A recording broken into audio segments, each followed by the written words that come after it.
E aí, pessoal, tudo bem? Estamos aqui, ó, discussão de artigo científico, hein? Discussão de artigos científicos. O artigo de hoje vai trazer uma reflexão bem legal pra gente, tá? Pelo menos eu espero que traga. Solta a vinheta.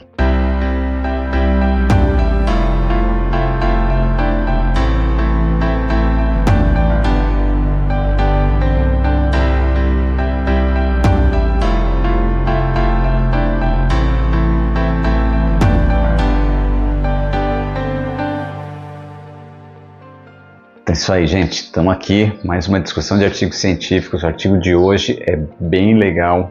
Vai trazer essa reflexão, como eu falei para vocês. Né? Eu quero, né, colocar esse ponto para a gente pensar, para a gente raciocinar, para a gente refletir sobre, tá? Principalmente sobre a nossa qualidade de vida.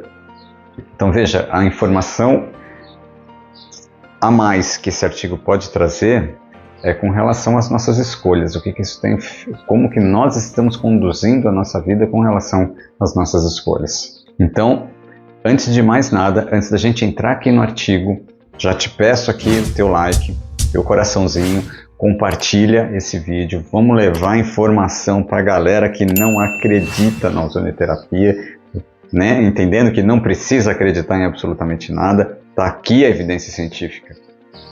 É fazer o que você está fazendo aqui comigo hoje, é sentar e estudar. Deixa de preguiça e vamos entender o que é a ozonoterapia, tá certo? Então vem comigo, segura aqui na mão do tio Carlos e vamos lá entender o que é essa ozonoterapia, o potencial que ela traz para a gente, os resultados que ela pode trazer e principalmente com a melhora da qualidade de vida dos pacientes. E nosso também, porque nós também somos pacientes, nós também somos filhos de Deus, certo? Então vamos lá, gente, ajuda a gente aqui, se inscreve no canal do YouTube, segue a gente no Instagram, tá? Vamos disseminar essa informação para realmente quebrar esse preconceito, tá? O grande problema da ozonoterapia hoje, eu entendo que seja o preconceito, tá? Porque a informação está aqui. Artigo científico está aqui, evidência científica está aqui, evidência clínica está aí com você. Você que trabalha com ozonoterapia, você sabe o resultado que tem, né? Então, você sabe que funciona. Agora vamos embasar tudo isso, certo? Bora trabalhar então. Então, não esquece, hein? Dá o like, compartilha aí, segue a gente, ok? E bora trabalhar. Trabalho publicado em 2012, ok? Efeito da ozonoterapia no índice hemostático e no estresse oxidativo na doença arterial coronariana. Olha só. Grupo top, tá? Que publicou. Ninguém mais, ninguém menos que Gregório Martínez Sanches, Livan Delgado Roche, Arquímedes Dias Batista, Gemma Pérez Davison e o querido professor Lamberto Rê. Olha só, vai no YouTube, assiste lá, confere lá a entrevista que eu fiz com o professor Lamberto Rê. Foi sensacional. Tá disponível para você acessar lá no YouTube, ok? Então, fica a lição de casa. Eles colocam aqui, como eu falei para vocês, o trabalho foi publicado em 2012. Tá? Então, ele coloca aqui na introdução, né, que as doenças cardiovasculares elas são divididas em dois universos distintos, dois grandes universos, na verdade. A doença arterial coronariana, tá? E as doenças cerebrovasculares, ok? Então, isso está aqui na introdução do artigo. E, segundo a Organização Mundial da Saúde, né, com um relatório publicado em 2008, na época, em 2012, era a principal causa de morte, tá?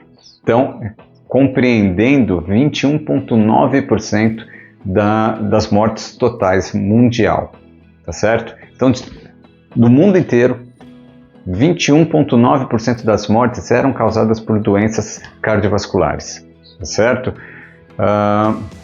E olha só que interessante, lá em 2012, né, quando foi publicado o trabalho, a Organização Mundial da Saúde previa para 2030 um aumento, uma elevação desse índice para 26,3%. Fui buscar informação para atualizar você aqui comigo, tá? E olha só, gente, você que está aqui comigo, informação fresca, atualizada, nós estamos em 2024, tá? Não sei quando você vai assistir esse vídeo, mas hoje, a gravação desse vídeo eu estou em 2024, esse número já extrapolou 31%. Então hoje, olha só, estima-se que a cada ano cerca de 17,9 milhões de pessoas morram devido a doenças cardiovasculares, o que representa aproximadamente 31% de todas as mortes globais. Os caras estavam prevendo 26% para 2030. Nós estamos em 2024 e já está em 31% das mortes globais. Então é realmente para a gente parar e pensar, né? Caramba! Mas o que envolve a doença cardiovascular, né? Quais são os fatores predisponentes para a doença cardiovascular? Então vamos lá. Aqui o que o trabalho coloca? Ele coloca que não existem riscos novos, isso lá em 2012, ok? Mas, basicamente, o fumo, obesidade, diabetes e hipertensão. Ele coloca como esses 4 fatores principais para predisposição para a doença cardiovascular. Fui buscar também a atualização disso, achei a atualização aqui, segundo a Organização Mundial da Saúde. Tá? Então, pegando aqui um relatório mais atualizado da Organização Mundial da Saúde, eles dividem, então, atualmente, tá? Teve um update aí desse relatório. Hoje, eles estão dividindo os fatores predisponentes a doenças cardiovasculares em duas situações distintas. Primeiros fatores predisponentes são os fatores de risco modificáveis. Segundo a Organização Mundial da Saúde, o último relatório da Organização Mundial da Saúde diz que fator predisponente para a doença cardiovascular pode ser fator de risco modificável e o não modificável. O que é um modificável? É o que você pode mudar, é o que você pode fazer em prol da tua saúde, em prol da tua qualidade de vida, para realmente fugir deste risco. O que a Organização Mundial da Saúde coloca como hipertensão arterial, tabagismo, dieta inadequada, sedentarismo, obesidade e sobrepeso, tá certo? Diabetes mellitus, álcool em excesso, estresse e fatores emocionais. Olha só, estresse e fator emocional. Gerenciamento do estresse, meu querido. Exatamente, gerenciamento de estresse. Atividade física, dieta, isso está na tua mão. Isso está na tua mão, depende de você olhar para o espelho e entender que essas coisas podem te fazer mal. Tá certo? Você está aqui comigo, né? Você está me acompanhando aqui. Vamos junto. Isso você pode mudar, porque isso depende de você. É mudança de atitude, é mudança de postura. Tá? Mudança de postura, ok? Então se liga aí, hein? Se liga aí. Então esses são os fatores modificáveis, que é o que você pode trabalhar. Carlos, mas eu tenho diabetes, eu posso modificar o diabetes? Você pode melhorar a sua qualidade de vida. A gente já discutiu isso muitas vezes aqui no Zona Integrale, sobre a relação da qualidade de vida com o diabetes mellitus e as complicações do diabetes também. Tá certo? A atividade física, a dieta. Marina, ela fala muito, né, quando a gente discute sobre o terreno biológico, quando a Marina traz esse tema aqui pra gente, sobre o descascar mais e desembalar menos. Anota aí. Anota isso. Descascar mais e desembalar menos. Guarda isso. Tá? Tá aqui comigo, né? Olha só. Vamos agora para os fatores não modificáveis, que é o que você não tem controle, que é o que não dá para fazer. Não dá para fazer nada. Idade. Olha só o que a Organização Mundial da Saúde fala. O risco de desenvolver doença cardiovascular aumenta com a idade, a partir dos 45 anos para homens e 55 anos para as mulheres. O risco de doenças cardíacas começa a crescer significativamente, olha só. Então se liga aí, hein? Sexo tá? Os homens têm um risco maior de desenvolver doença cardiovascular em idades mais jovens. Contudo, após a menopausa, as mulheres tendem a ter um risco maior. O hormônio vira aquela montanha-russa, devido a uma queda no nível de estrogênio, tá? Que tem um efeito protetor sobre o coração. Histórico familiar e genética também é algo que não dá para mudar. E etnia, né? A etnia, como ele coloca aqui, então certos grupos étnicos apresentam maior risco para doença cardiovascular, maior propensão a desenvolver doença cardiovascular. Por exemplo, pessoas de ascendência africana têm uma taxa mais alta de hipertensão, enquanto indivíduos de origem asiática, em particular os do sudeste asiático, apresentam um risco maior para diabetes tipo 2. E os fatores adicionais, como poluição do ar, tá? Baixo nível educacional socioeconômico, certo? Então isso daqui é uma atualização do relatório da Organização Mundial da Saúde, para a gente trazer esse update aqui para os dias de hoje, 2024, certo?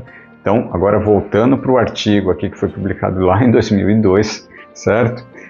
O que os autores colocam agora? Então, já que a gente atualizou aqui o cenário das doenças cardiovasculares, agora vamos ver onde é que o ozônio entra aí na história, tá?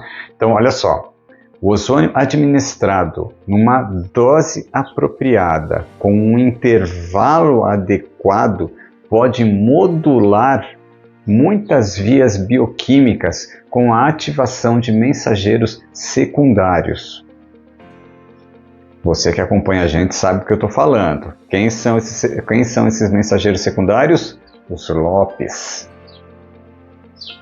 A evidência científica, adoro esse nome, a evidência científica conecta a modulação de diferentes biomarcadores, tá, como enzimas antioxidantes, a via do óxido nítrico e o 2,3-difosfoglicerato, ok?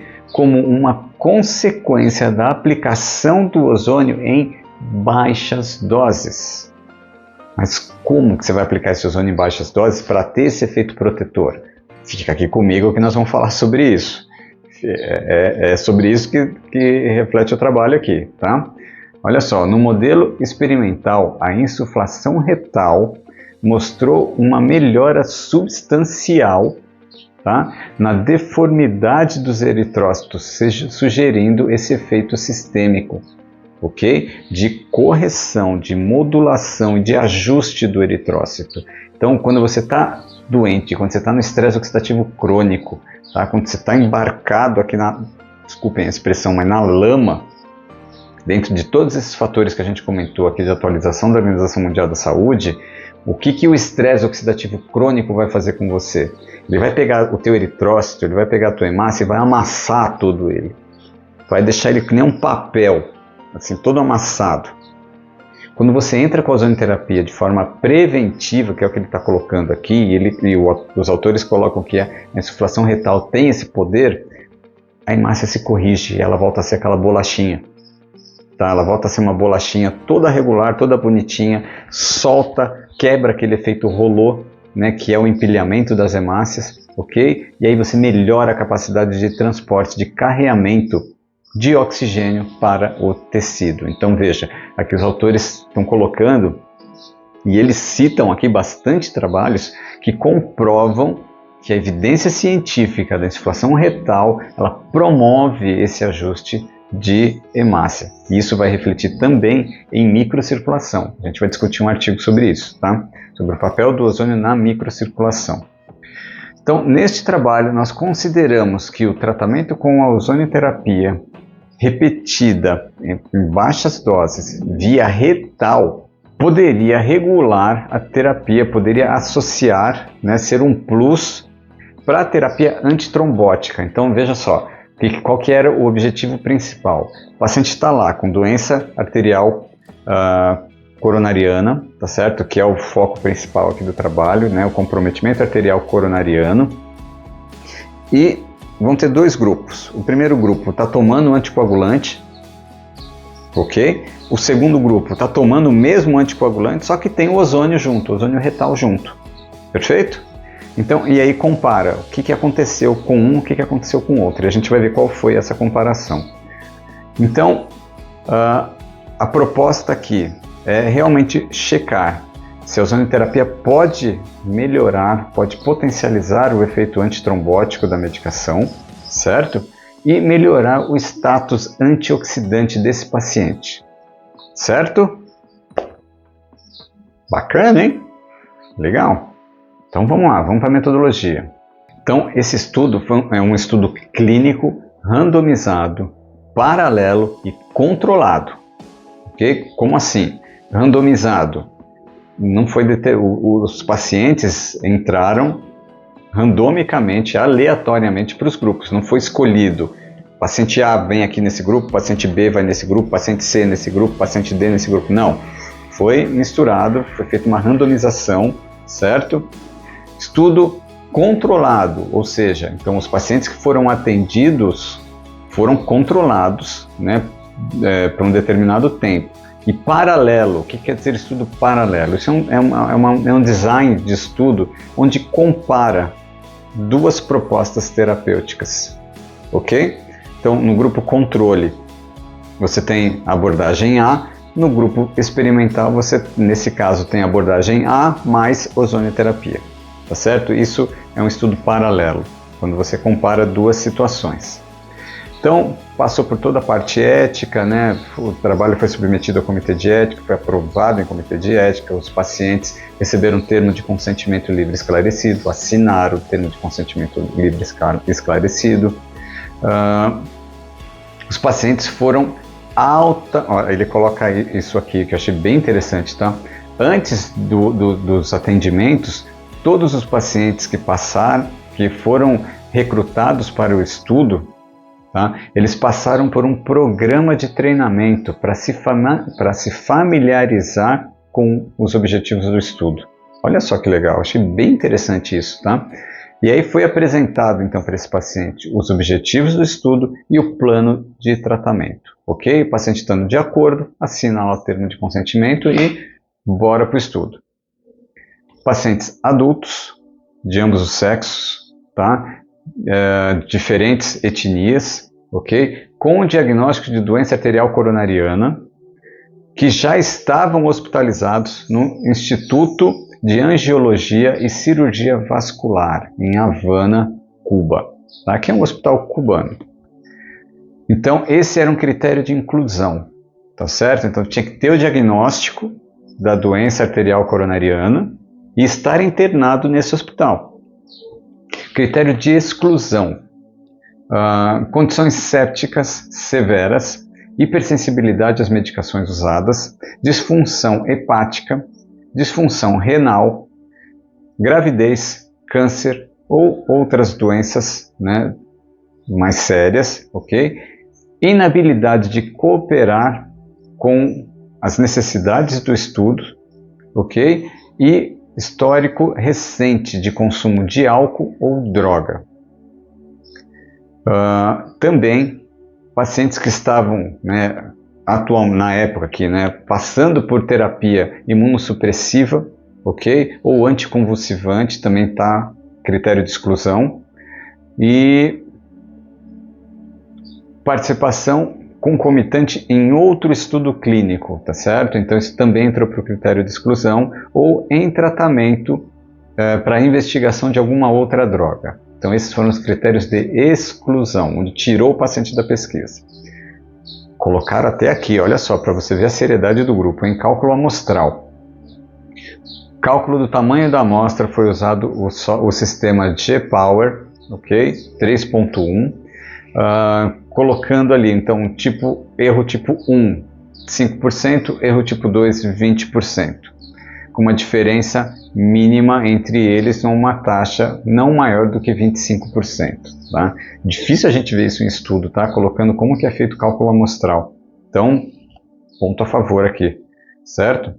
Então, os pacientes foram randomizados em dois diferentes grupos. Grupo 1, terapia antitrombótica normal, 27 pacientes tratados com anticoagulante, no caso aqui a aspirina, certo?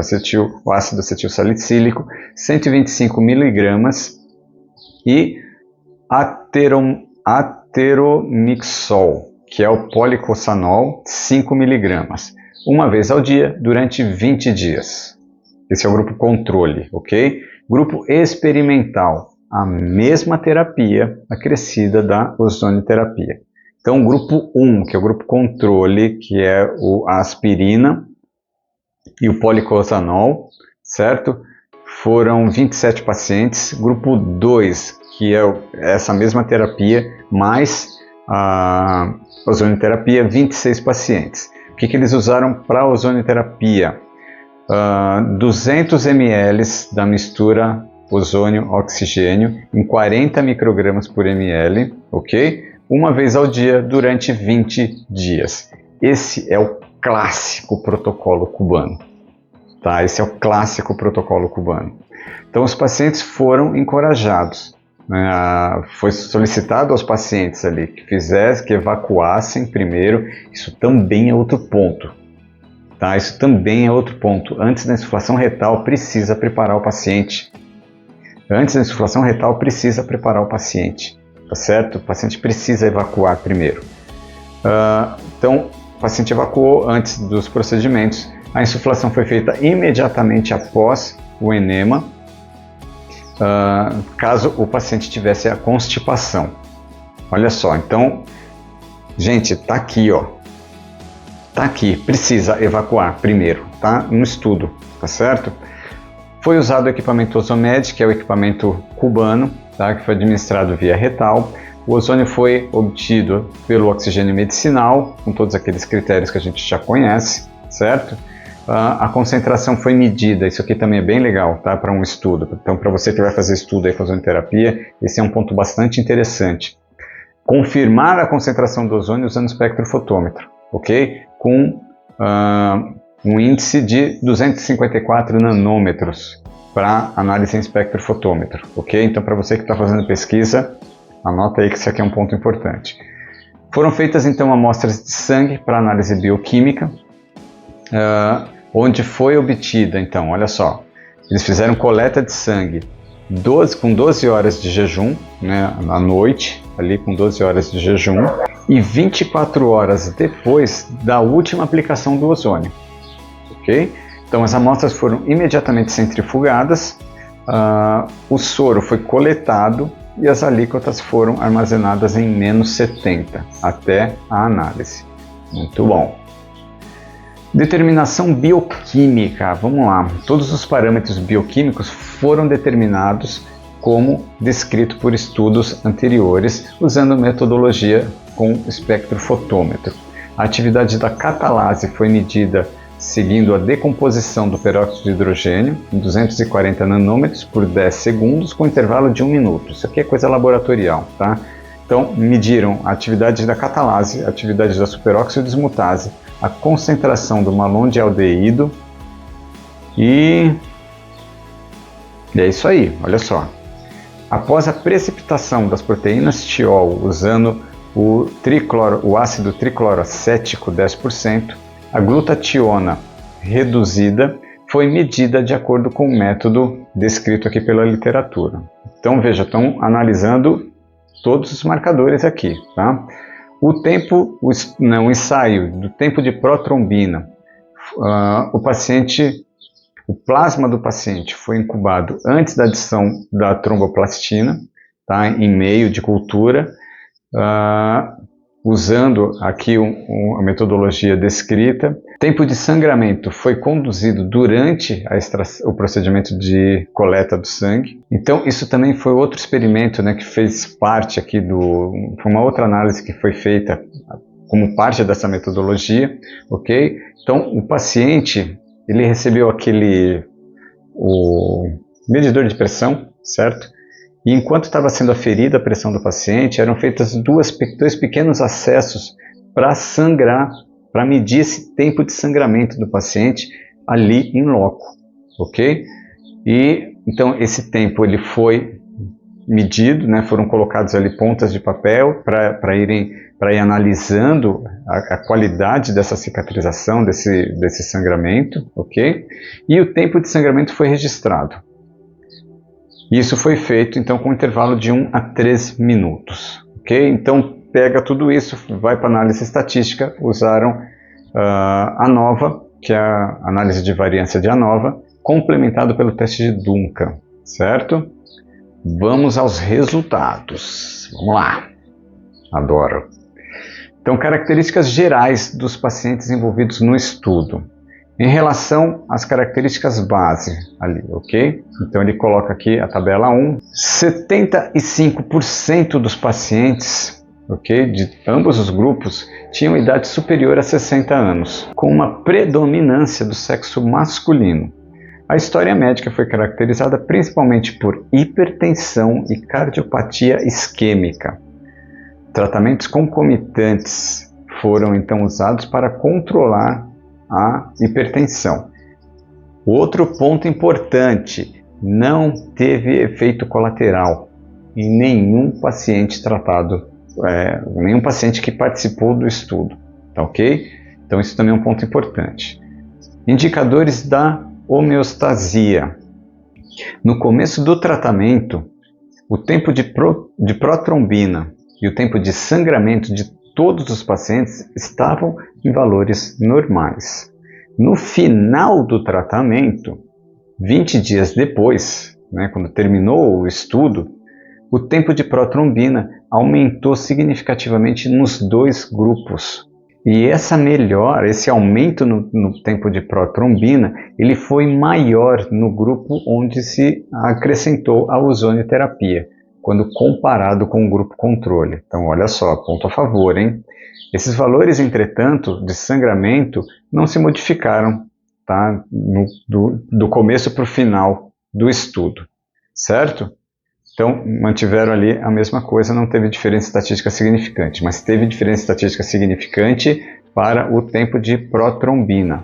Então, vamos aqui para o próximo ponto, que eles avaliaram os biomarcadores do balanço antioxidante pró-oxidante. Então, as concentrações do produto de peroxidação proteica avançada e o malondialdeído, no final ali, teve uma diminuição desses marcadores no grupo onde entrou a ozonioterapia, com diferença estatística significante, tá certo? Então, a gente vai retomar isso na discussão do trabalho.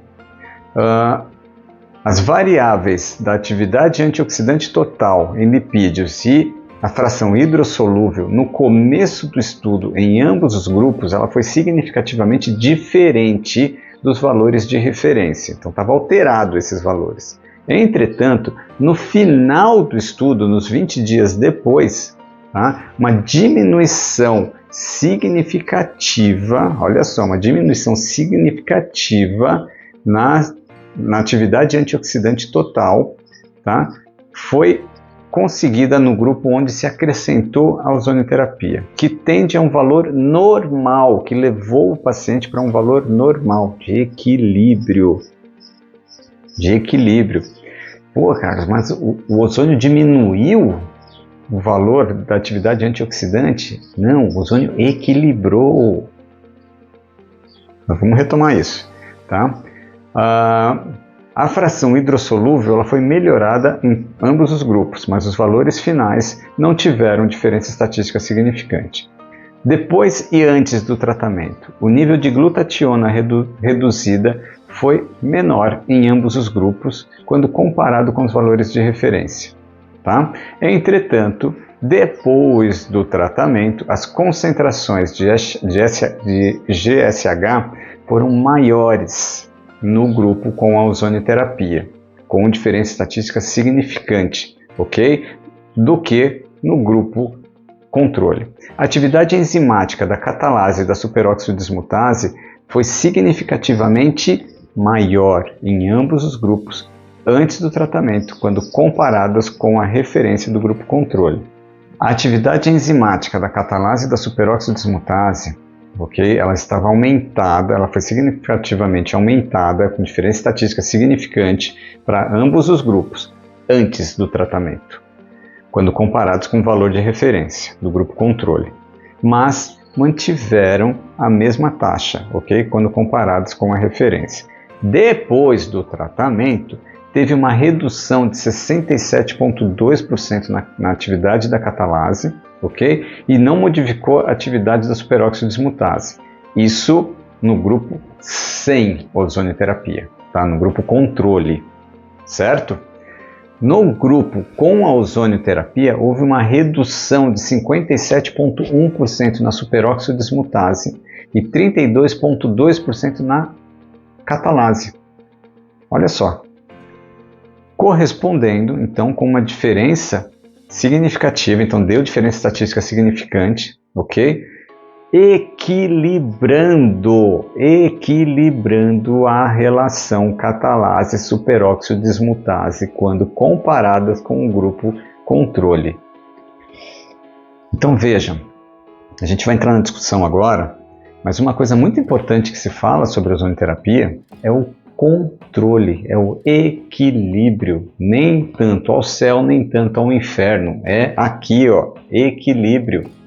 Que para um paciente com doença arterial coronariana, ele está todo descompensado. Vamos para a discussão. Discussão deste artigo, vamos lá. No contexto da ozonioterapia, ok? Simultaneamente aplicadas com outras drogas, olha só, pode representar uma abordagem promissora para corrigir o estresse oxidativo e melhorar o prognóstico de muitos pacientes. Ou seja, a ozonioterapia, quando associada a protocolos já estabelecidos, como terapia complementar, apresenta um grande potencial de melhorar o prognóstico desses pacientes. Isso o artigo trouxe aqui, né, com relação ao antitrombótico. Temos artigo falando em relação à antibiótico terapia, que o ozônio potencializa a ação do antibiótico. Tá? Então veja, ozônio concomitante, ozônio complementar à terapia. A agregação plaquetária anormal, ela tem uma consequência direta, tá, ok? Na doença arterial coronariana, que pode ser evitada por agentes antitrombóticos. Como mostra na tabela 2, a combinação da aspirina e o policosanol significativamente aumentou o tempo de protrombina sem modificar o tempo de sangramento. Então coloca aqui, produção, a tabela número 2 para o pessoal acompanhar com a gente. Certo? Seguindo ainda aqui na tabela 2, tá? Vamos lá. Um incremento significante, com diferença estatística significante no tempo de protrombina foi observado no grupo experimental. Então, a terapia antitrombótica mais ozonioterapia comparada com o grupo controle, seguindo aqui na tabela 2, tá? Então, poderia ser uma consequência de uma regulação dos receptores A2 da adenosina, induzidas pela condição do estresse oxidativo.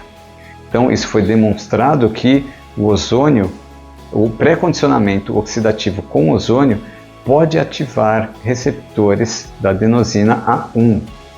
Um trabalho bem legal também falando sobre isso, ok? Então, na prática clínica, já é consolidado o uso da ozonioterapia no tratamento de doença arterial oclusiva periférica. Já foi demonstrado que a autohemoterapia ozonizada, ok? Ela pode ser útil para melhorar tanto as propriedades reológicas pobres do sangue, como a entrega de oxigênio para o tecido em pacientes sofrendo dessa doença arterial oclusiva periférica. Então o ozônio abre, e a gente vai refletir, isso vai refletir principalmente na microcirculação, tá? Então isso é muito interessante. E agora está provado que baixas doses do ozônio podem modular o sistema antioxidante e melhorar o status redox do paciente. De novo aqui na tabela 2, como mostrado na tabela 2, o ozônio potencializa o efeito anticoagulante da aspirina, mais o policosanol, sem modificar o tempo de sangramento, ok? Além do mais, a combinação do antitrombótico com a ozonioterapia melhora o status antioxidante do paciente. Agora a gente vai para a tabela 3. Coloca aqui, produção, tabela 3. Certo? Então, com o aumento da evidência, já foi demonstrado que o estresse oxidativo ele tem um papel, né? O estresse oxidativo e a inflamação geral, ela tem sim um papel decisivo na promoção da doença cardiovascular, no caso a arteriosclerose, certo? Então isso também é um ponto para se pensar, e aí entra a ozonioterapia melhorando esse quadro, ok? Então, levando em consideração a influência dos parâmetros de coagulação sanguínea, a modulação do estresse oxidativo que o ozônio pode exercer irá prevenir eventos cardiovasculares. Então, se você entrar com ozonioterapia para estes pacientes cardiovasculares, você pode ter um efeito protetor. Os níveis de produtos da oxidação proteica avançada foram, então, regulados para baixo, né, no grupo onde associou a ozonioterapia com um anticoagulante, certo? Com um antitrombótico, quando comparado com o grupo controle.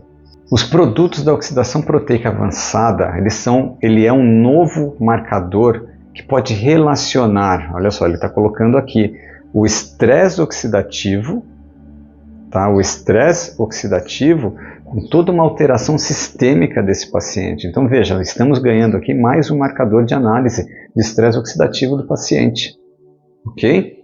Inclusive de citocinas pró-inflamatórias. Então, a partir deste marcador, você consegue fazer essa análise.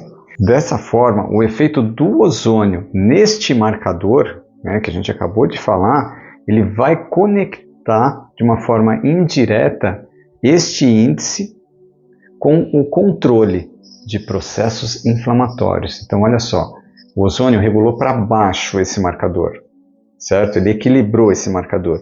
E aí você pode fazer essa relação direta com o controle do processo inflamatório sistêmico do paciente, certo? Então, ponto a favor aqui também da ozonioterapia. A ação pré-condicionante do ozônio, eu acho muito interessante isso, gente. Isso é um ponto eu deixo aqui para você, tá? Estudem pré-condicionamento oxidativo com ozonioterapia. Bem interessante, tá? Então, a ação pré-condicionante do ozônio, assim como a melhora no sistema de defesa antioxidante, tá? Na redução das espécies reativas de oxigênio, favorecem um balanço redox apropriado, sugerindo que em pacientes com doença arterial coronária podem sim ser melhor protegidos de um eventual acidente cardiovascular. Ok? Então é importante saber que o efeito biológico da insuflação retal com a ozonioterapia já foi demonstrado extensivamente. Ele bota uma enxurrada de trabalho aqui, tem, deixa eu ver, 1, 2, 3, 4, 5, tem 6 linhas de referência de artigo científico falando da insuflação retal. Tá? Então pode ser, ela já foi extensivamente demonstrada, tá? Experimentalmente, certo? E também clinicamente. Que ele bota aqui outra enxurrada de artigos científicos, mostrando a sua baixa toxicidade. Por essa razão, a aplicação da ozonioterapia via retal, ela pode ser agora estendida para o tratamento de muitas doenças, ok? Porque o efeito do pré-condicionamento oxidativo com a ozonioterapia, olha só, guarda aqui comigo, essa aqui é a alma do protocolo cubano, tá? Esse parágrafo aqui ele resume o protocolo cubano. O efeito do pré-condicionamento oxidativo com a ozonioterapia em um ciclo de 20 tratamentos diários, né? Então um por dia, por 20 dias, será suficiente para sustentar o efeito por aproximadamente 3 meses, dependendo do estresse oxidativo atual deste paciente. Eu vou ler de novo esse parágrafo. O pré-condicionamento oxidativo com ozonioterapia via retal por 20 dias seguidos, tá? Por 20 dias seguidos, então 20 sessões de ozonioterapia via retal, ela é suficiente para sustentar o seu efeito por aproximadamente 3 meses, dependendo do estresse oxidativo atual desse paciente. Tá? Então, o que eles falam no protocolo cubano? Faz os 20 dias de insuflação retal, você vai ter esse suporte por 3 meses, ok? Depois, a cada 3 meses, então, você repete 5 dias. Entendeu? Então, esse é o conceito do protocolo cubano, tá certo? Fechou aqui, ó. Matou aqui. Então, aqui, essa é a alma do protocolo cubano, tá certo? Então, agora a gente vai para o final. Então, concluindo, a combinação de tratamentos antitrombótico, no caso a aspirina e o policosanol, com a ozonioterapia em pacientes com doença arterial coronária, melhorou os índices homeostáticos e os índices antioxidantes desses pacientes. A terapia integrativa com a ozonioterapia pode ser uma oportunidade futura para corrigir o estresse oxidativo crônico causado por terapias antitrombóticas e melhorando as incertezas de prognóstico destes pacientes. Tá? Além do mais, este estudo piloto estabeleceu a fundação para um estudo mais longo, um estudo prospectivo, a fim de determinar, número 1, as implicações clínicas de combinar o antiagregante com a ozonioterapia nos casos de doença arterial coronária. Número 2, implicação clínica do antiagregante e da ozonioterapia em combinação nos fatores de risco. E número 3, possivelmente diminuir a dosagem dos anticoagulantes. Qual que é a reflexão que eu queria trazer aqui para a gente finalizar a nossa conversa? Pensa na tua qualidade de vida. A gente tem uma ferramenta. A ozonioterapia, ela pode ser empregada preventivamente. É isso que ele está falando aqui. Preventivamente. Se você tem a doença arterial coronária, se você tem a doença cardiovascular, lembrando daqueles 2 universos que ele coloca no início, você pode usar a ozonioterapia para potencializar a ação da medicação que você já faz uso, do anticoagulante, e aí possivelmente ele coloca essa possibilidade aqui, possivelmente, obviamente isso depende de uma análise médica, tá? Diminuir a dosagem desse anticoagulante, melhorando a qualidade de vida, ou se você não tem nada, você não tem doença cardiovascular, você que está me assistindo, então você agrega a ozonioterapia de forma preventiva. Naqueles ciclos de 20 dias, você vai ter um suporte por 3 meses. Tá entendendo? Só que, gente, você pode fazer o que você quiser. Se você não botar aqui, ó, que você precisa melhorar a sua qualidade de vida, que você precisa fazer atividade física, que você precisa comer direito, você precisa dormir direito, sabe? Checklist de qualidade de vida não vai resolver. Então, ó, tomada de decisão. Tomada de decisão. Como é que você quer ter a sua vida senil? Como que você quer ser na tua vida senil?